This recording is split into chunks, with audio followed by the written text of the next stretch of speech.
అప్పుడప్పుడు మనకు తెలిసిన రెసిపీసే కాదండి, తెలియని రెసిపీస్ కూడా నేర్చుకోవడంలో తప్పలేదు కదా. బీరకాయల్ని మేము పెళ్ళికి ముందు అయితే తొక్కలు ఇలా తీసేసిన తర్వాత చెట్లకు పడేసేవాళ్ళం.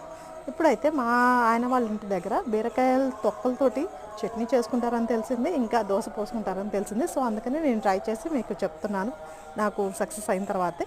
ఎందుకంటే ప్రయోగాలు జనాల మీద చేయకూడదండి, జనాల మీద చేస్తే బాగోదన్నమాట. నోటికి వచ్చిన తెలుగులో బూతులన్నీ తిట్టుకుంటారు. సో అందుకనే ఇలాగ బీరకాయ తొక్కల్ని బియ్యాన్ని రెండింటిని కలిపి నానేసుకోవాలి. ఒక మినిమం 4 గంటలన్నా నానేయాలి. నానిన తర్వాత మిక్సీ పట్టుకేసుకొని మిక్సీలో కొంచెం చిన్న చిన్న ఇంగ్రీడియంట్స్ వేసుకుంటే అదిరిపోతుంది టేస్ట్. అల్లం, పచ్చిమిర్చి, జీలకర్ర వేసుకొని బాగా మిక్సీ పట్టుకోవాలి, బాగా మెత్తగా పట్టేసుకోవాలన్నమాట.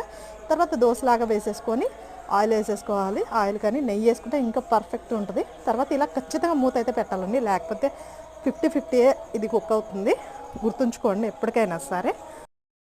సో ఇలా దోశ అయితే ఆల్మోస్ట్ కుక్ అయిపోతుంది అనమాట.